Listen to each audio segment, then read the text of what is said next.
صبر کرو گے تو تمہارا کام، تمہارا مشن بہت دور تک جائے گا، لیکن اگر بال کی کھال نکالو گے، کمزوریاں ڈھونڈو گے تو تم اس مشن میں کامیاب نہیں ہو سکتے۔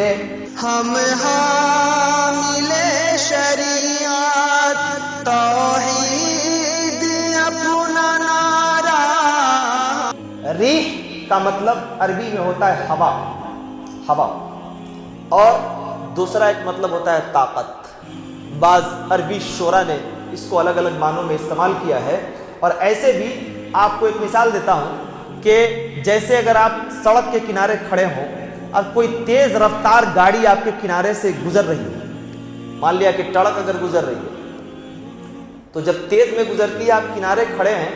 تو جب قریب وہ گاڑی گزرتی ہے تو آپ کیسے پیچھے اچانک سے ہٹتے ہیں، یوں پیچھے کی طرف، یعنی ہوا جب چلی تو اس کی شدت سے ہم پیچھے ہٹتے ہیں۔ بعض دفعہ آپ دیکھیے گا جب تیز ہوا چلتی ہے تو چھوٹے چھوٹے بچے جو گھومتے رہتے ہیں ڈگمگانے لگتے ہیں۔ ہم لوگ چھوٹے تھے، دبلے پتلے تھے، تو دیکھتے تھے کہ بعض دفعہ آندھی آتی تھی، ہمارے والدین، میری والدہ مجھے پکڑ لیتی تھی، ہم لوگ کھڑے ہیں، وہ لوگ دوڑ دوڑ کے سامان اٹھا رہے ہیں اور بچہ پتہ چلا ادھر گر رہا ہے، ادھر گر رہا ہے۔ تو ہوا کے اندر جو قوت ہوتی ہے، اللہ نے فرمایا ریحکم، اگر تم لوگ آپس میں لڑو گے،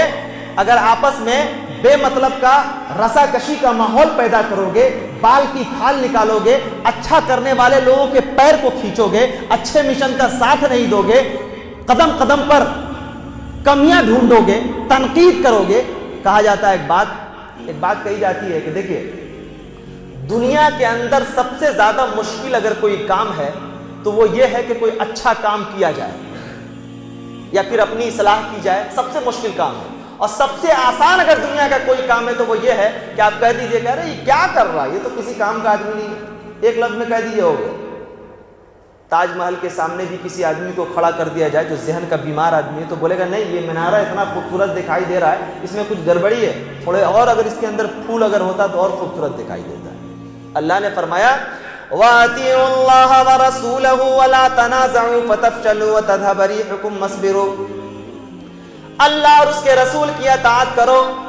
جو اصول و ضابطے اسلام نے بتائے اس سے منحرف ہونے کی کوشش نہ کرو،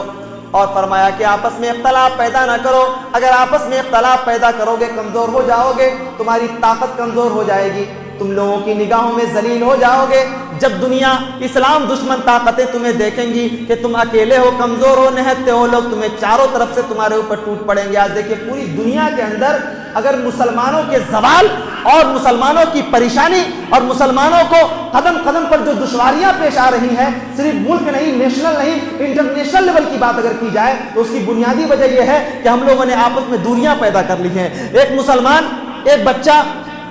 اگر اتفاق سے دو دوست ہے اور دونوں دوست گھر میں پیدا ہوا، بڑھنے کے بعد دونوں دوست اگر اتفاق سے اگر کوئی اہل حدیث ہو گیا اور دوسرا اگر دیوبندی ہو گیا، صورتحال یہ پیدا ہو جاتی ہے کہ جب دونوں بچہ پڑھ کے آئے گا تو دونوں ایک ہی راستے سے نکل رہا ہے، ایک آدمی دائیں منہ موڑ کے جا رہا ہے، دوسرا بائیں منہ موڑ کے جا رہا ہے، سلام تک کرنے کی مہلت۔ اختلاف کی وجہ آج ہم لوگوں نے جو آپس میں اختلافات اور دوریاں پیدا کر دی ہے، یہ مسلمانوں کی کمزوری کا سب سے بڑا سبب ہے۔ آگے اللہ تبارک و تعالیٰ نے فرمایا ان اللہ مع الصابرین، اللہ تبارک و تعالیٰ صبر کرنے والوں کے ساتھ ہے۔ سوال یہ پیدا ہوتا ہے کہ اللہ تبارک و تعالیٰ نے یہاں صبر کا تذکرہ کیوں کیا؟ اس لیے کیا کہ آپ دیکھیے گا کہ بعض دفعہ کوئی فوج ہوتی ہے، لوگ اچھے لوگ ہوتے ہیں، اس میں اگر ایک آدمی کوئی ذمہ دار ہو جاتا ہے، دوسرا آدمی بھی اگر اتفاق سے بالغ ہے، سمجھدار ہے، تو وہ خود کو اپنے آپ کو سمجھنے لگتا ہے کہ شاید میں بھی اہل ہوں،